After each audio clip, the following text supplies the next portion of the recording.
આજરોજ DCP Shri zone 6 Rajesh Parmar સાહેબની અધ્યક્ષતામાં ઝોન 6 વિસ્તારના તમામ પોલીસ સ્ટેશનોના એમસીઆર, હિસ્ટ્રી શીટરો, લિસ્ટેડ બુટલેગરો તેમજ શરીર સંબંધી તથા મિલકત સંબંધી ગુનાઓમાં અગાઉ પકડાયેલ આરોપીઓની હાલની પ્રવૃત્તિ બાબતે ઇન્ટ્રોગેશન કરી તેઓને સારા માર્ગે દોરવવા સારું જરૂરી માહિતગાર કરવા અંગેનો પ્રોગ્રામ રામજીવાડી બુડિયા ગામ ખાતે રાખવામાં આવ્યો હતો।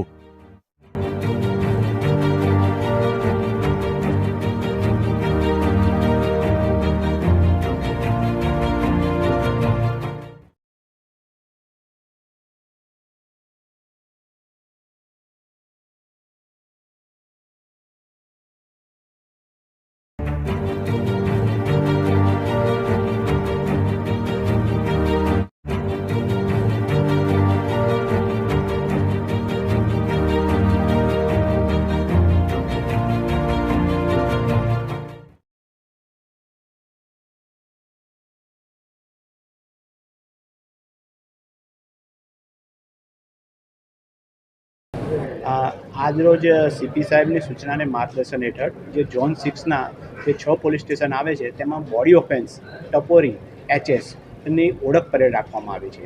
હવે આ ટોટલ અમારા આખા ઝોનના થઈને 273 આરોપીઓને અત્યારે અમે આ હોલમાં ભેગા કર્યા છે। આનો ઉદ્દેશ એક છે કે બધી પોલીસ અમને ઓળખે।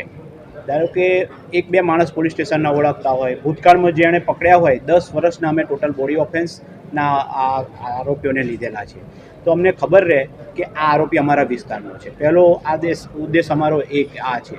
બીજો છે કે દરેક ઓળખે, એના કારણે કાલ ઉઠીને રાત્રે પેટ્રોલિંગમાં હોય, દિવસે હોય, ફરતો હોય એમને તો અમે તરત એને ટોકી શકીએ। નવા જે અમારા ભરતી થયેલા માણસો છે પોલીસના જવાનો એ પણ ઓળખી શકે, પીએસઆઈ પીઆઈ પણ ઓળખી શકે।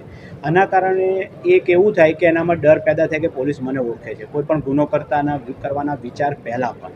આ સિવાય બીજો ઉદ્દેશ છે કે અત્યારે ઘણાના રહેઠાણ બદલાઈ ગયા હોય, ચહેરા બદલાઈ ગયા હોય, તો નવા ફોટા લઈ લઈશું, નવા એમના રહેઠાણ લઈ લઈશું, પહેલાં જે રહેતા હોય નવા મિત્રો બન્યા હોય એના પાકા આધાર લઈ લઈશું। એટલે કે અમારા એમસીઆર એચએસમાં જે નવી જે ડેટા છે એ નવો ડેટા આખો એ અમારી જોડે ફીલ થઈ જશે।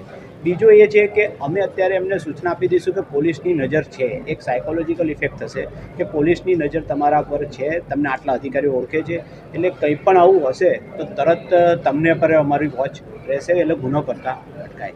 મૂળ ઉદ્દેશ આટલો છે કે આ આરોપીઓને અમારી પોલીસ ઓળખે, એમને ખબર રહે કે પોલીસની એમની પર નજર છે।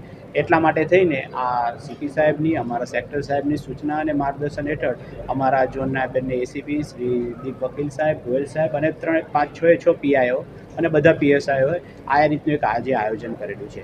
આ ઉપરાંત અમે પોસ્ટે વાઇઝ પણ ભવિષ્યમાં પણ જેમ આ બીજા હજુ નહીં આવ્યા હોય તો ક્યાં છે, ક્યાં ગયા છે, એનું પણ અમે હવે એનું વિશ્લેષણ કરીશું કે આટલા અમે બોલાવ્યા છે અમારા ચોપડે છે, એમાંથી આટલા જ આવ્યા છે, બાકીના નથી આવે તો ક્યાં છે, તો એ આપણને જાણવા મળશે। એટલે ગુનેગારો પર પોલીસ પૂરેપૂરી નજર રાખે છે, એ સમાજમાં અને પ્રજામાં મેસેજ જાય એટલા માટેનું આજે આ એક ઓળખ પરેડનું આયોજન કરવામાં આવ્યું છે। બીજું જેમાં સુધરી ગયા હોય એને પણ કહીશું કે તમે સુધરી ગયા છો તો અમે પડતા નહીં, એવો અમે એવું છે કે વન ટાઈમે હશે કોઈ તો એને પણ કહીશું કે તમને ખબર પડી ગઈ કે પોલીસ જોડે આવવાથી કેટલી તકલીફ છે, ગુનામાં જેલમાં જવું પડે, તો તમે પણ આ રીતે જે સુધરી ગયા છો તે માર્ગ ઉપર રહેજો।